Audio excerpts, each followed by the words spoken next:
Assalamualaikum warahmatullahi wabarakatuh. Saya adalah Nesa Sagita dengan NIM 2370201018 dari mahasiswa Ilmu Sosial dan Ilmu Politik, ingin menyampaikan sedikit mengenai fenomena komunikasi massa dan psikologi publik dalam kasus viral Jule.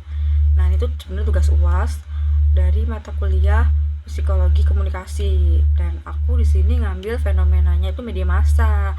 Jadi aku ingin membawakan tentang isu yang lagi viral ya akhir-akhir ini tentang perselingkuhan si Jule.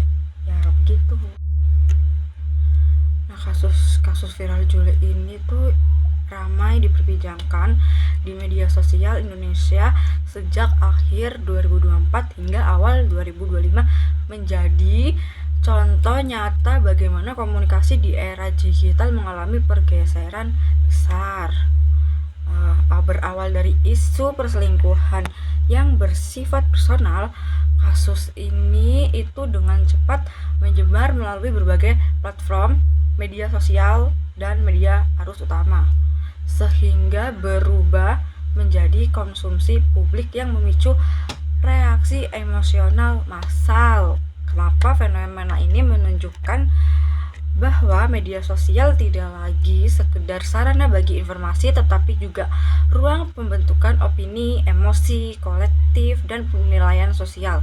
Sehingga fenomena Jule relevan dalam kajian psikologi komunikasi karena memperlihatkan bagaimana viralitas media dapat mengaburkan batas antara ruang private dan ruang publik. Informasi yang beredar seringkali tidak utuh, namun tetap membentuk persepsi publik yang kuat, sehingga publik cenderung melalui berdasarkan potongan konten, komentar viral, dan narasi dominan, bukan berdasarkan fakta objektif. Nah, hal ini tuh menegaskan bahwa persepsi sosial di media digital sangat dipengaruhi oleh emosi, konteks sosial, dan tekanan kelompok.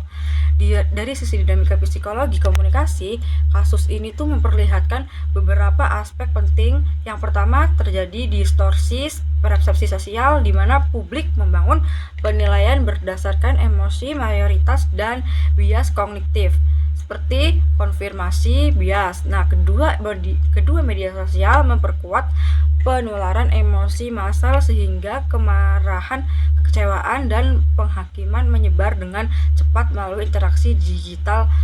Yang ketiga itu tempatnya hilangnya batas antara komunikasi privat dan publik, di mana percakapan personal berubah menjadi tontonan publik dan individu kehilangan kendali atas citra dirinya sendiri.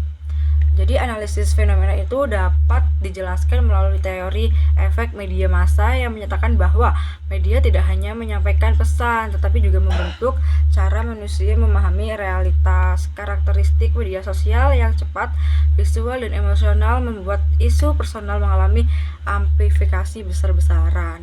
Selain itu, teori persepsi sosial menjelaskan bahwa penilaian publik terbentuk dari pengalaman, nilai, dan emosi kolektif, sehingga muncul labeling sosial dan ilusi keobjektivitas dalam menilai suatu peristiwa.